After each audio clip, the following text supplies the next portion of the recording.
الحمدللہ رب العالمین والصلاة والسلام علی سید المرسلین اما بعد فاعوذ باللہ من الشیطان الرجیم بسم اللہ الرحمن الرحیم۔ روحانی وظائف چینل کی جانب سے تمام معزز ناظرین کو السلام علیکم۔ امید کرتی ہوں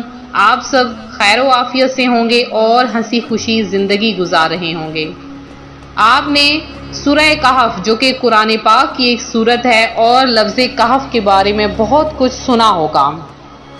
اصحاب کہف کی کہانی قرآن پاک میں موجود ہے،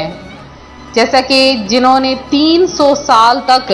ایک غار میں جنہیں مکمل طور پر بند کر دیا گیا، یا اللہ تبارک و تعالیٰ کی طرف سے ایسا حکم نازل ہوا کہ وہ اصحاب کہف ایک غار میں 300 سال تک سوئے رہے۔ کہف ان لوگوں کو کہا جاتا ہے جو کہ صرف اللہ تبارک و تعالیٰ کی توحید بیان کرتے تھے، اللہ تعالیٰ سے اس قدر محبت فرماتے تھے کہ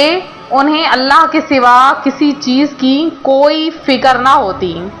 تو دقیانوس نے اپنے ظلم و ستم اور فوجی طاقت کے بلبوتے پر جو کہ بہت بڑی سلطنت حاصل کی تھی اور پھر اپنے لیے بہت ہی عالیشان محل بنایا، غرور و تکبر کے ساتھ تخت پر بیٹھا اپنے لیے کچھ وزیر اور کچھ محافظ منتخب کیے اور پھر حکومت کرنے لگا، اور کچھ عرصے کے بعد خدائی کا دعویٰ کرنے لگا اور اپنے دربار والوں اور اس دوسرے تمام لوگوں سے کہا کہ صرف میری اطاعت اور عبادت کرو، اور جو بھی میرے حکم کی مخالفت کرے گا اس کو سخت سزا دوں گا۔ اسی طرح کچھ سال گزر گئے۔ ایک دن جب وہ غرور و تکبر میں مست اپنے تخت پر بیٹھا تھا، ایک آدمی تیزی سے دوڑتا ہوا آیا اور خبر دی، بادشاہ سلامت، ابھی خبر ملی ہے کہ ایک لشکر تیزی سے ہماری طرف حملہ کر رہا ہے اور سرحد پار کرنے والا ہے۔ یہ خبر سنتے ہی دقیانوس کے چہرے پر ہوائیاں اڑنے لگیں اور ڈر کے مارے اس کا چہرہ پیلا پڑ گیا۔ یہ دیکھ کر اس کا وزیر اور دربار بھی تعجب میں پڑ گئے کہ ابھی تو اس کو خدائی کا دعویٰ تھا، اب کیا ہو گیا۔ اس کا ایک وزیر سوچنے لگا، دقیانوس خدا ہونے کا دعویٰ کرتا ہے اور لوگوں سے کہتا ہے تمام چیزیں میرے قبضے میں ہیں، لیکن خود بھی وہ دوسرے لوگوں کی طرح ایک عام آدمی ہے۔ تو اسی کی حکومت میں اصحاب کہف تھے جو کہ اللہ تبارک و تعالیٰ کی عبادت کرتے، اللہ تعالیٰ کو ایک مانتے اور اللہ کی وحدانیت بیان کرتے، علم غیب کے بارے میں جانتے تھے۔ اس کے علاوہ اصحاب کہف بہت ہی زیادہ اللہ تبارک و تعالیٰ کی عبادت کرنے والوں میں سے تھے، اور انہوں نے کیا کیا کہ چند نوجوان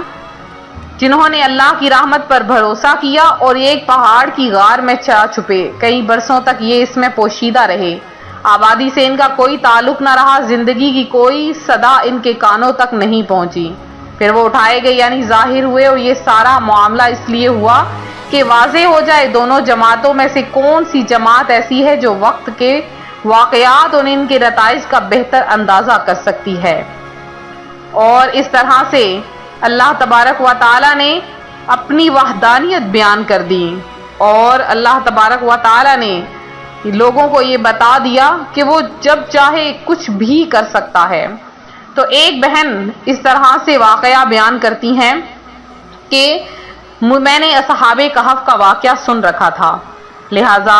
میں روزانہ جب بھی روٹی کھاتی تو روٹی پر اپنی انگلی کی مدد سے کہف لکھ لیتی۔ ایک دفعہ ایسا ہوا کہ میرے اوپر بہت زیادہ قرضہ چڑھ گیا، شوہر میرے فوت ہوئے تھے اور چھوٹے چھوٹے میرے بچے تھے۔ قرضہ بڑھتا بڑھتا اتنا بڑھ گیا کہ میں محنت مزدوری کرنے لگ گئی۔ ایک دن ایک شخص جو کہ ہمارے پڑوس میں تھا، اس کا بیٹا جو کہ کسی اور ملک میں رہائش پذیر تھا، وہ آیا اور آ کر کہتا ہے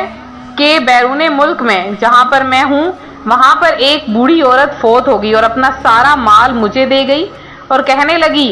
کہ یہ چند پیسے اب وہاں پر کسی غریب عورت کو دے دینا، لہٰذا مجھے آپ کا خیال آیا، میں خصوصی طور پر ٹکٹ کروا کر یہاں پر آیا ہوں تاکہ آپ کی مدد کر سکوں۔ اور اس نے وہ سارے پیسے اس عورت کو دے دیے۔ اس نے جب وہ گنے تو وہ کافی تعداد میں تھے۔ اس نے ایک اچھا سا گھر خریدا، اپنے بچوں کو اعلیٰ اسکول میں داخل کروایا اور اب وہ کہتی ہیں کہ میرے بچے خود تعلیم حاصل کر کے اور اعلیٰ ڈگریاں حاصل کر کے بہت اچھا کما رہے ہیں، اور وہ سب وہ جو میں نے کہا روٹی پر لکھتی تھی اس کی بدولت ہوا ہے۔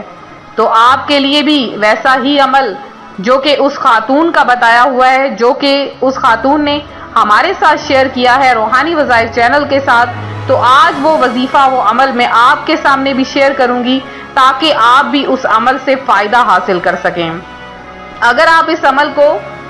ہمیشہ کرتے رہیں گے تو بھی آپ کو فائدہ ہوگا، لیکن اگر اس عمل کو محرم کے آخری عشرے میں کیا جائے، خاص طور پر 23 محرم سے شروع کر دیا جائے، تو اللہ تبارک و تعالیٰ کی رحمتیں اور برکتیں اس بندے پر نازل ہونا شروع ہو جاتی ہیں۔ قرض میں ڈوبے ہوئے، رزق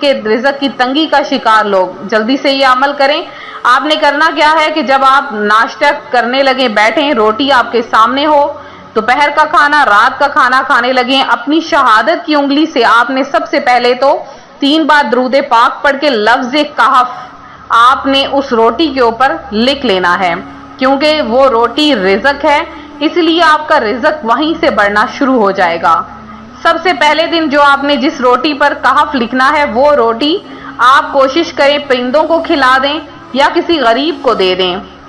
اور اس کے بعد آپ ہر روٹی کے اوپر کہف لکھیں۔ محرم الحرام کے مہینے میں جتنے بھی دن ہیں آپ ایسا ہی کریں۔ آپ دیکھیں گے کہ محرم الحرام جیسے ہی ختم ہوگا، آپ کی گھر میں برکتیں آنا شروع ہو جائیں گی۔ لفظ کہف کی بہت زیادہ فضیلتیں ہیں، بہت زیادہ برکتیں ہیں، اور اگر اسماء اصحاب کہف کو ہرے رنگ سے لکھ لیا جائے تو بہت زیادہ برکتیں ہوتی ہیں۔ اصحاب کہف کے نام اگر لکھ کر اپنے گھر میں لٹکا دیے جائیں تو اللہ تبارک و تعالیٰ بہت برکتیں اور رحمتیں عطا فرماتا ہے، اور بہت زیادہ نیکیاں ملتی ہیں، اور ان ناموں کی فضیلت اور ان ناموں کے وسیلے سے دعائیں قبول ہوتی ہیں۔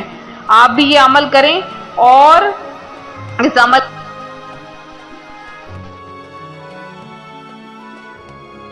بہن بھائی بھی اس سے فائدہ حاصل کر سکیں۔ تو میرے جن بہن بھائیوں نے خصوصی دعا میں حصہ لیا ہے، اللہ تبارک و تعالیٰ سے دعا ہے اللہ تعالیٰ آپ سب کی تمام حاجتوں مرادوں کو پورا کرے، آپ سب کو اپنی جناب سے بے شمار رزق عطا فرمائے، اور آپ کو اتنا عطا فرمائے کہ آپ اس سے راضی ہو جائیں۔ اللہ تبارک و تعالیٰ کی رحمت اتنی زیادہ ہے کہ جب وہ اپنے بندے پر نوازشیں کرتا ہے تو بے شمار نوازشیں کرتا ہے، اپنے بندے کو جب عطا فرماتا ہے تو بے شمار عطا فرما دیتا ہے۔ لہٰذا کوئی بندہ بھی کبھی بھی اس کی رحمت سے مایوس نہ ہو، ہمیشہ اس سے مانگتے رہیں، کیونکہ وہ دیتا ہے تو بے شمار دیتا ہے، وہ نوازتا ہے تو بے شمار نوازتا ہے۔ تو اسی طرح دعاؤں میں اپنا نام شامل کرواتے رہیں، ویڈیو کو لائک شیئر کرنا ہرگز نہ بھولیں، چینل کو سبسکرائب کریں۔ ملتے ہیں اپنے اگلے وظیفے کے ساتھ، فی امان اللہ۔